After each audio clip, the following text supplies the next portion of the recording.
Little Red Riding Hood. Once upon a time, there was a very, very pretty girl. Since she always wore a bright red hood her mother had made for her, everyone called her Little Red Riding Hood. One day, her mother said, "Little Red Riding Hood, your grandmother is sick, so please take her this cake and wine." "Yes, Mother." "Listen, you must absolutely never stray from the path and be careful of the wolf." Little Red Riding Hood took the basket in her hand and went into the forest, toddling along, toddling along. After walking for a while, she met a big wolf in the quiet forest. The wolf smiled, thinking to himself, "She looks tasty," and asked Little Red Riding Hood, "Oh, Little Red Riding Hood, where are you going all alone here?" "I'm taking cake and wine to my sick grandmother's house."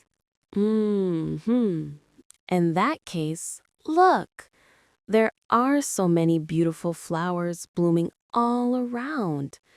Wouldn't your grandmother be even happier if you picked some flowers for her?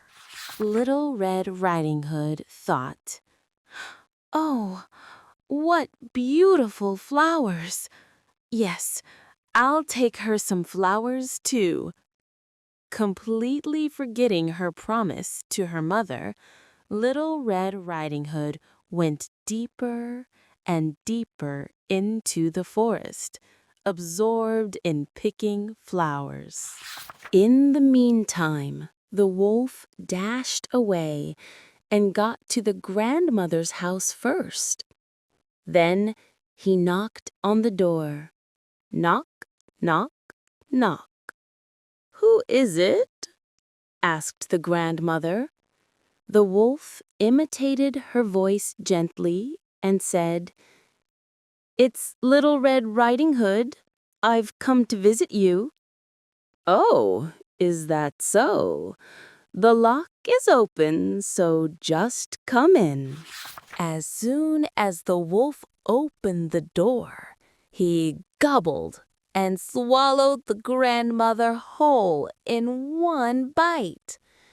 Then he put on the grandmother's nightcap, snuggled into the bed, and waited for Little Red Riding Hood to arrive. Before long, Little Red Riding Hood arrived at her grandmother's house with a beautiful bouquet and the basket. She approached the bed and asked, "Grandmother, what big ears you have." "The better to hear you with, my dear." "Grandmother, what big eyes you have." "The better to see you with, my dear."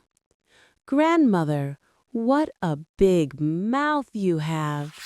The wolf grinned. "The better to eat you with." And then chomp! He swallowed Little Red Riding Hood whole in one bite too. The wolf was full and slept soundly, snoring deeply. After a while, a hunter happened to pass by the house. "Oh, a wolf is sleeping here, and he's snoring so loudly." The hunter looked at the wolf's belly, thought, "Something is strange here."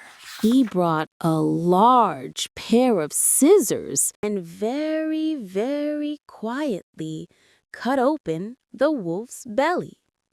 Then, out of the belly, first Little Red Riding Hood popped out. Ah, that was scary.